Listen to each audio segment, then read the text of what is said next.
Hey guys, Craig here. How are you doing? Welcome back to CraigTube. Okay, so today we're going to brew a beer, but it's a very simple beer because we're going to use one of these. Cooper's IPA. Okay, so already I've lost half my viewers because, you know, some people hate these things. I'm just kidding.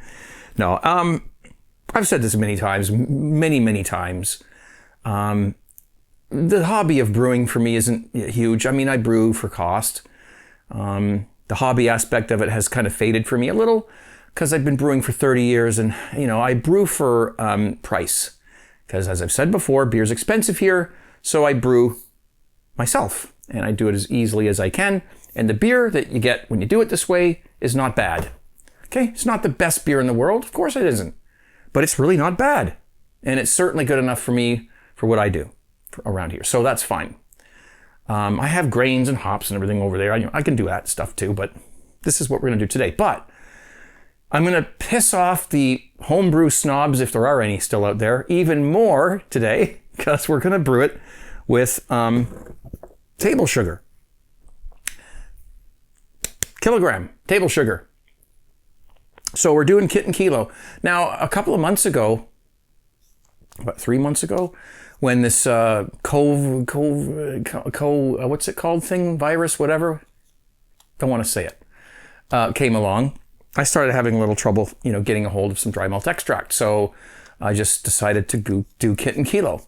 And I did that with, you know, the kit, which is Cooper's, which I could get, and the, you know, kilogram of corn sugar,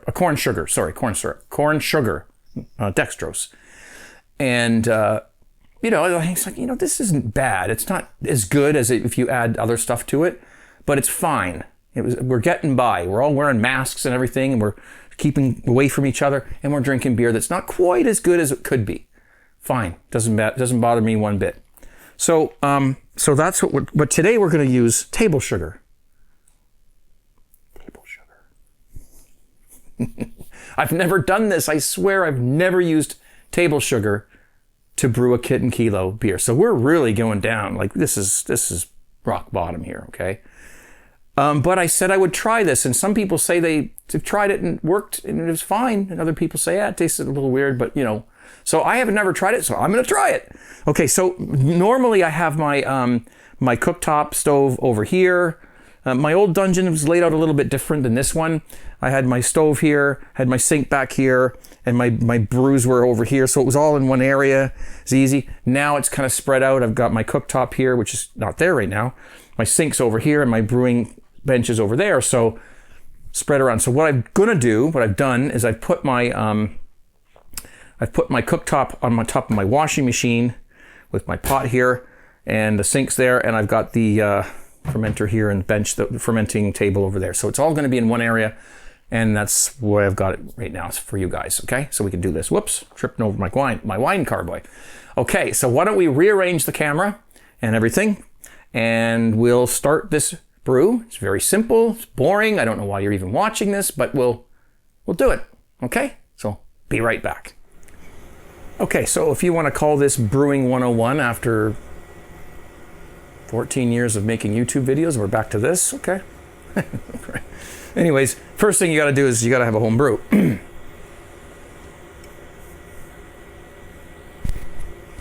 No, you can see I actually lost 20 pounds in the last 6 months. So I'm doing okay. Still not where I wanna be, but we're happening. And I have my, I don't wanna spill that because I will spill it, I'm good at that. I have my fermenter here, and it's full of star sand. Whoops. And we're just gonna put the lid on tight. I've got my stir spoon in there too. I usually make up about a gallon of star sand. I put it in this juice container here. You know, I've measured it out. Cold water, distilled water is best for it. Star sand, because it doesn't go cloudy, but whatever. I have a water distiller up there, and you know, a gallon of it in here, so that's what we've got there. Let's put that. And then we just give it a shake.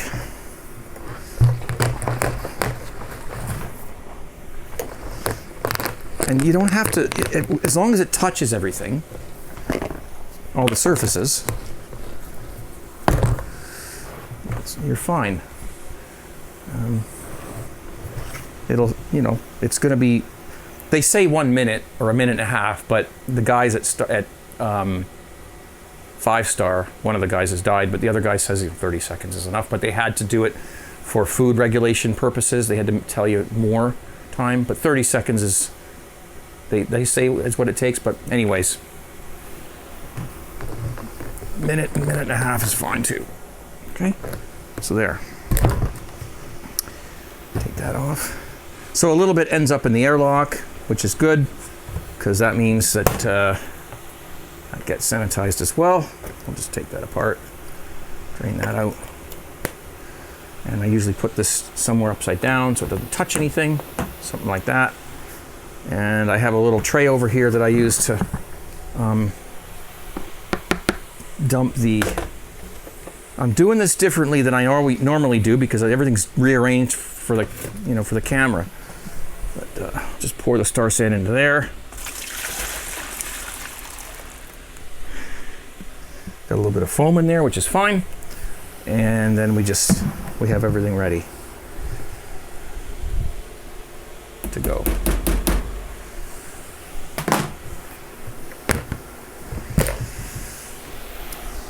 Hats off to all you all-grain brewers who have the patience to spend hours making a beer. I've done it many times, not filmed it many times because it's enough work to just do it without filming it.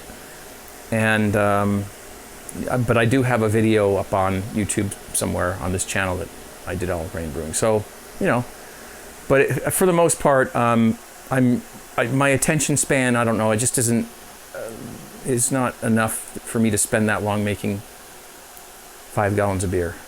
So it's just me. Hats off to all you all-grainers out there who are making really nice beers. And I've tasted many beers from people and they're just awesome. So yeah. So what I've got here is I've got a pot on my burner. I've got about half a gallon to a gallon of water in it. And it's just, you know, we're bringing it to the boil. You can't see it, but I think you know what water looks like. And what we're going to do is we're going to grab our spoon here, and we're going to add the sugar to this water so it can dissolve and, you know, sterilize, I guess. So this is 1 kilogram of regular table sugar. Here we go.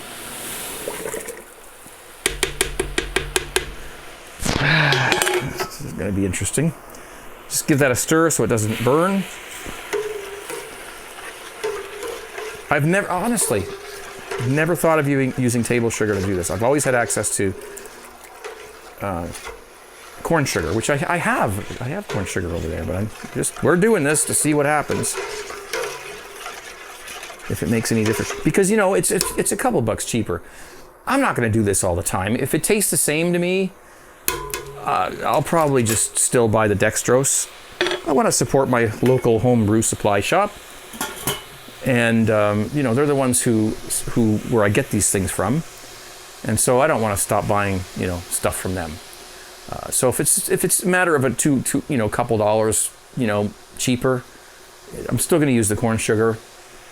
But anyway, we'll just see. I'm going to see for myself what this is going to taste like. So what I will do another video in a couple of weeks tasting this beer to see what the difference is. I'm not doing anything else different.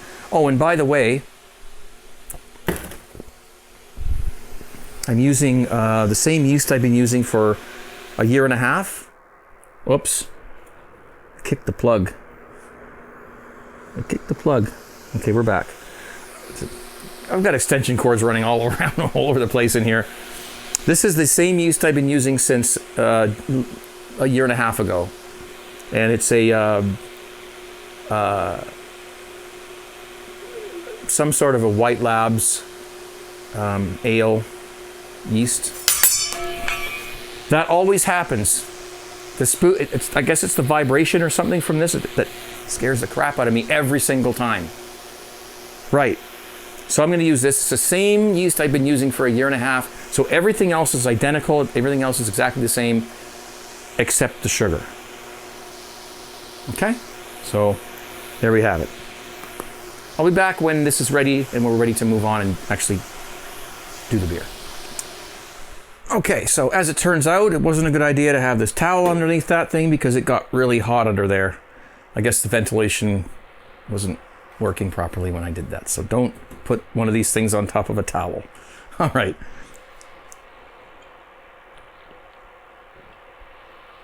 I smelled something weird and I realized it wasn't, there's a fan inside of there. You can probably hear it. Okay, so I've got, this is not quite boiled, but it's very hot. I feel that that's enough. I've always done it this way. So we'll just pour. I know some people are going to say, oh, you shouldn't pour hot boiling water into a plastic fermenter. Well, it's not boiling, and I've been doing this for years and years, and I've never had a problem. So whatever. It's up to you, whatever kind of fermenter you have, to make that decision. So this is the water. Let's give it one final. Oh, I can't. The spoon, I already put, okay, we're all right. I was going to stir it again, but we're good. The sugar water goes in here.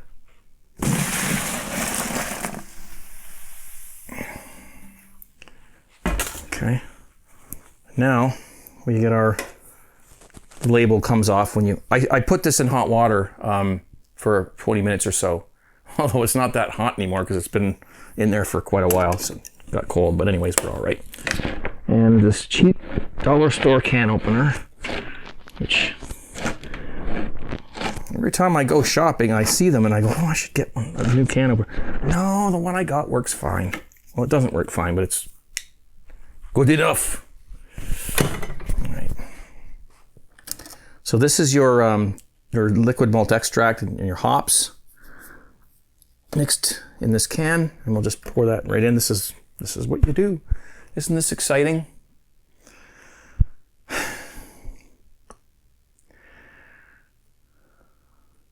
I remember a long time ago when I was a kid and I have, no, I'm just kidding. I don't have any stories to tell you. So you pour this in until it basically does that, and then you just do that, and then you stir it. Right? Can't believe it. Can't believe I'm making a video in this. Uh-oh. That's okay.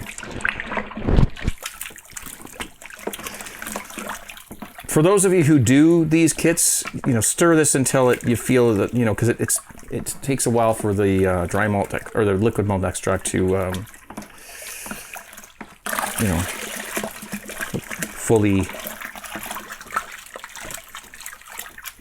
dissolve or whatever you want to call that.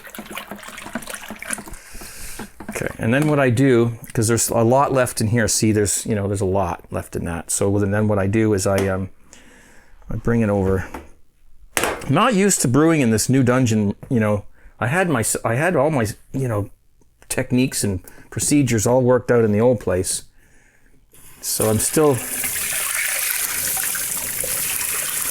didn't really have to think about it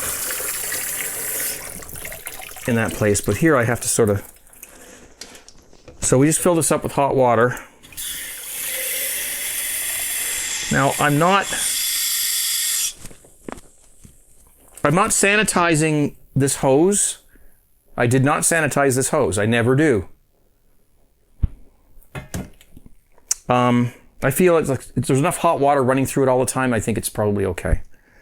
So that's just me. You can do what you think is appropriate. Now we can mix this around without making any more of a mess, which I've already made lots of. Okay.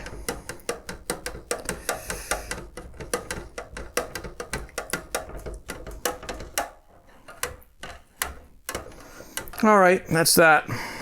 So basically, we've got everything now in the fermenter, and did our best with that. And we just gonna fill it up with cold water now. Aren't you glad you watched this video? Now I have this big long hose here. The green hose is gone. I think I left it at the old place by accident, but anyway. So we get cold water.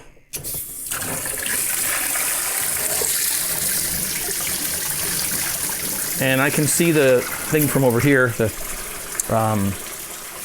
measurements. You guys can't see them, but I have to be able to see them. So, and we'll just put it up to 20 liters, 19 liters actually, is what I prefer. It's supposed to be 20. You can do it to 23, but I do it to 19 because you get a little more flavor and body to the beer. And it fits in my keg better. So, I mean, this is just, it's the most primitive, you know, easy way to make beer. I got a new microphone, by the way, so this is new, so I'm just getting used to it. I'm sure you've heard some of this going on. I still have to get used to it. There we go, 19 liters. There.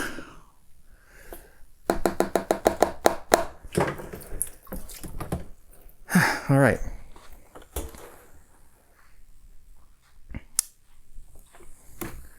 Now this is feeling really warm to me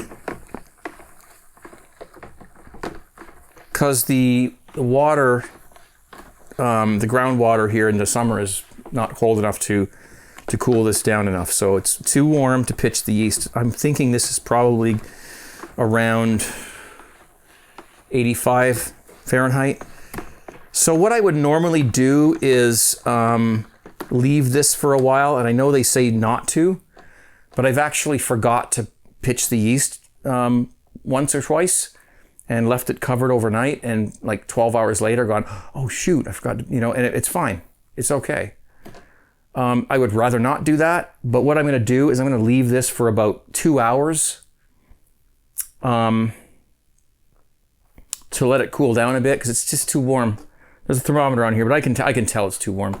And then when it cools down a little bit, I'm going to pitch this yeast here. So there, that's how you do a kit and kilo, and we use table sugar, and we'll see what goes on with that, how it tastes. I hope it's okay. It'll be drinkable. I'll drink it, but we'll see what happens.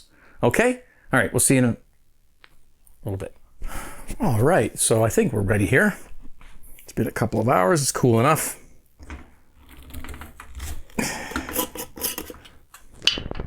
Yeast from the last batch of beer. Whoops, gotta take the lid off here. We'll just, I don't want to, see, I don't like the lid to touch anything when it's sanitized. So, now I know this looks like a lot, but it was only up to here when I took it out of the fridge, and of course it starts to wake up and bubble and stuff, so it looks like more than what it actually is. We're just gonna pour this in. Come on. Looks great, doesn't it? Yeah, I don't worry too much about how much, as long as there's enough. I think that's what's important to me.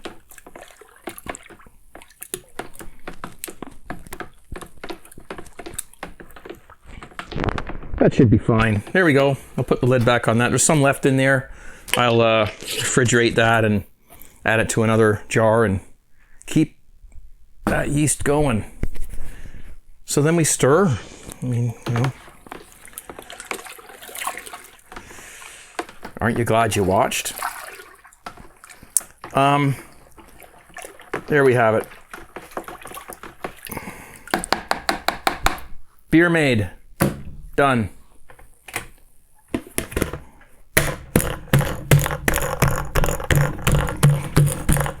And of course, we have to take care of that. I know, you know, it's easier to do it this way. It doesn't necessarily make the best beer in the world, but it makes good beer as far as I'm concerned. But we're gonna find out. I always check this.